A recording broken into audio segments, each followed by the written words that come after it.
So what's up sa inyo mga idol? So it's Dachi here. So nagbabalik ulit tayo dito sa Kabal topic natin. So halos kalahating buwan tayo hindi nakapag-upload, no? Dahil sa masyadong napakadaming ginawa. Okay, so masyado akong busy kaya hindi nakapag-record. Alright, so ngayon nagbabalik ulit tayo dito sa Kabal topic natin, guys. So yung topic natin ngayon is merong mga nagre-request. So matagal ko nang nababasa, ngayon ko lang na maiko-content. So alisin muna natin yung shadow. Alisin muna natin yung shadow. Naglalag tayo. Okay, so yung pag-uusapan natin ngayon is about dito sa event. Okay, so at saka meron ding nagre-request sa about do sa lantern. So hindi ko pa may yun. Hindi ko pa may topic 'yan. Ayan, so sa next topic natin, itong Rise of the Lanterns. Okay, so matagal pa naman to bago mawala. Okay, hanggang November 22 pa to. Okay, so ngayon yung topic natin dito, kung ano yung worth it na gagawin ng free-to-play para makapag-farm ng maayos. Okay, so punta tayo ngayon dito sa Yule's Barter Shop. So, anong meron dito sa Yule's Barter Shop? So, yung nakalagay na description dito, October 26 to November 22. So, which is meron tayong dito, kapag inopen natin itong store na to, meron tayong makikitang mga accessories, which is magaganda, or makapag instant, magbo-boost up yung natin ng instant, yung AP natin. So, ano nga ba yung maganda dito? So, hindi ko ma-recommend para sa free-to-play na mag-invest kayo dito sa mga Arcana. Okay? Hindi ko ma-recommend yan hanggang sa dito, sa Carnelian. So, ano yung mga pwede nyong gawin para mas makatipid or mas mababawi agad yung ginastos nyo dito? So, unang-una yung i-recommend ko sa inyo is yung bracelet.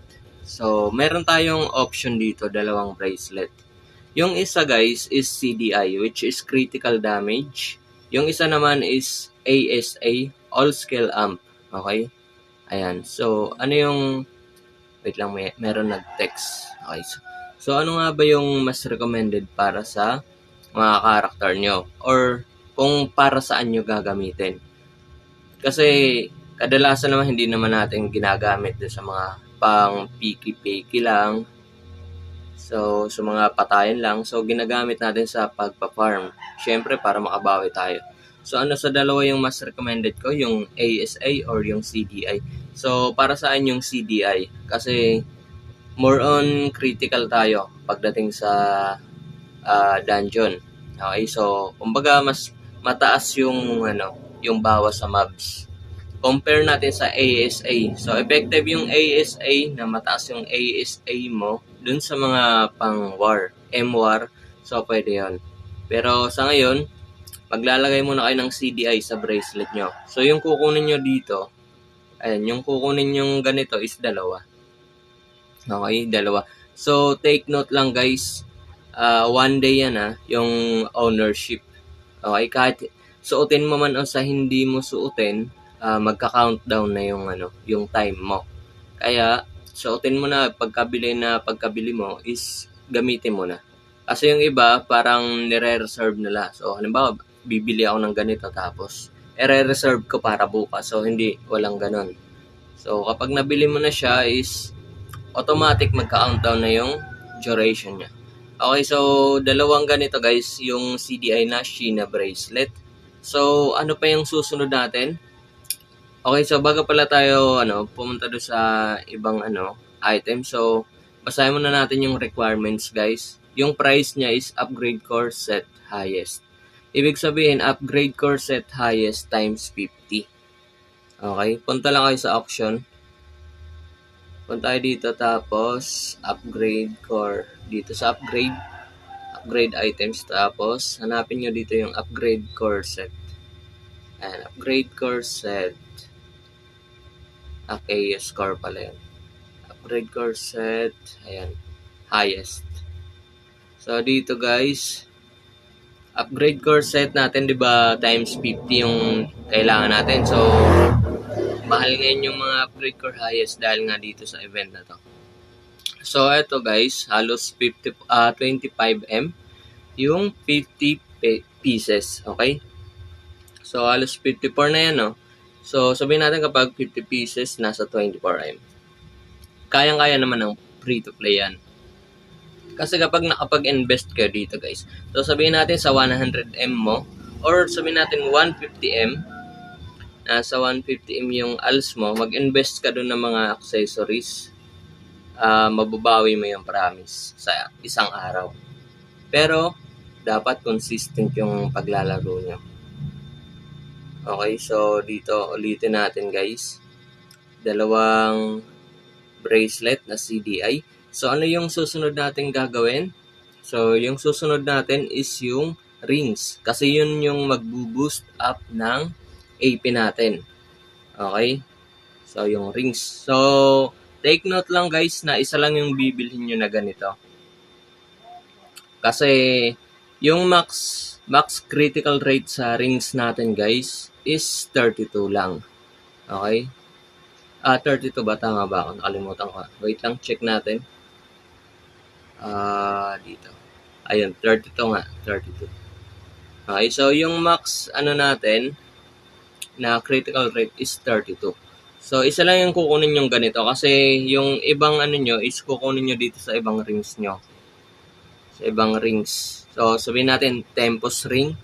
Diyan yung kukunin or kahit may kill yan lang kayo is mayroon na yung CRI. Kaya no need na para bumili pa kayo ng dalawang masasayang yung stats nyo, yung percentage ng critical rate. So, mas recommended ko isang ganito na Ring of Luck na plus 4. Yung basahin nyo lagi yung price niya, yung requirements. So, ngayon, upgrade core set high naman. Kanina highest, ngayon high. Okay, times 50. So, yung isa nyong kukunin, pwedeng kumuha na lang kayo ng happy birthday ring. Okay, pero optional lang to, optional. Okay, so yung recommended ko lang is isa lang na Ring of Luck na plus 4. Okay, ito lang yung recommended. Ito, optional lang yung happy birthday ring. Okay, so yung susunod natin is sa amulet or yung Orpheus amulet. So, meron tayong option dito, dalawa. Same pa rin sa kanina, yung ASA or CDI. Okay, so dito guys, kayo na lang pipili dito. Pero para sa akin, yung ASA dito yung pipiliin ko kapag usapang amulet. Kasi meron pa tayong pagkukunan ng CDI mamaya. Okay? So, sasabihin ko sa inyo kung bakit ASA yung kukunin ko dito. Okay? So, sa amulet lang naman to guys. Diba sa bracelet kanina CDI yung kukunin natin. Dito naman, ASA yung kukunin natin. So, dahil to, para mag-balance yung ASA natin at CDI. Kasi maraming CDI na pagkukunan natin. Okay, explain ko sa inyo Punta kayo dito sa bracelet sa sinabi ko kanina. So, meron kayong makikitang mga stats dito. Ayan. Meron kayong mga makikitang stats. Okay, so dito sa bracelet, wala siyang stats na CDI.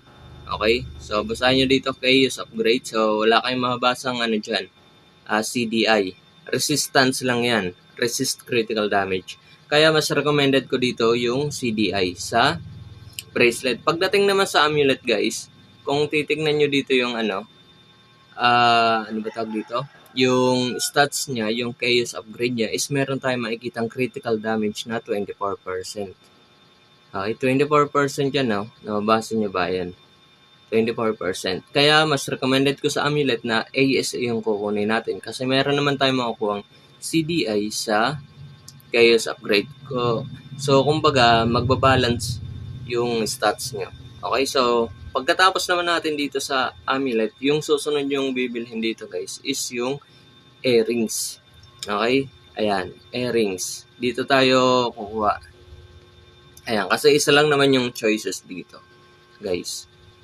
Ayan. So, makikita nyo naman dito yung mga stats niya. Meron pa rin siyang dagdag sa AP dito sa chaos upgrade niya. So, hindi lang siya puro depensa. Meron din tayong CDI. So, which is makapagpa-boost up ng AP natin. So, dalawang ganito rin, guys, yung kukunin nyo. So, sabihin nga natin kanina, magbabudget ka ng 150M or 200M na lang. Sagad natin sa 200M. Okay? So, dito naman, is meron kayong vampiric airing na +9. So, ito yung kukunin nyo, guys. Okay, so kayo na lang bahala kung gusto nyo dalawa or isa lang kukunin nyo. Dito kasi guys, mas recommended ko yung orb kisa sa Amulet of Pain. Mas maganda kasi yung orb kung titignan nyo yung stats, napakalayo. So ganda talaga yung orb. So kumbaga napag-iwanan na yung AOP. Okay? So isa na ito, yung sa rings naman, isa na ito or optional na happy birthday. Pwede nyo kunin kahit isa lang. Kasi kapag dalawa yung kukunin nyo na ring, kukuha pa kayo ng CDI, kukuha pa kayo dito, is masyadong magastos. Pero nasa sa inyo naman yan. Pwede nyo naman kunin yung ring of luck, pero yung isang happy birthday is optional lang. Optional lang yan. So, kayo na lang pumili kung gusto nyo kumuha ng CRI, ring of luck, at saka critical ring. So, nasa inyo na lang yan. So, yung sa airings naman guys, mas recommended ko na kumuha rin kayo ng dalawa. At saka sa airing at saka bracelet pala, sorry. Bracelet. Ayan. So, dito kasi guys, vampiric earring at saka defensive earrings is mas recommended ko yung vampiric dahil sa lifestyle niya. Mas magagamit natin to sa dungeon. Compare natin sa defensive earring. So, dalawa yung kukunin yung vampiric or defensive. Nasa sa inyo yan, pero mas recommended ko talaga for dungeon is vampiric. So, mararamdaman nyo yan bawat hit nyo sa mobs kung maraming mobs na yung tumitira sa inyo. So, pabalik-balik yung buhay nyo. Hindi kayo mamamatay. Okay, so, yun lang muna sa ngayon guys. Yung isusunod natin ito topic is about dun sa mga respawn sa event na to. Itong Rise of the Lanterns. So, wag nyo kalimutang i-like yung video natin at mag-comment kayo guys. Okay, so dito lang muna yung video natin.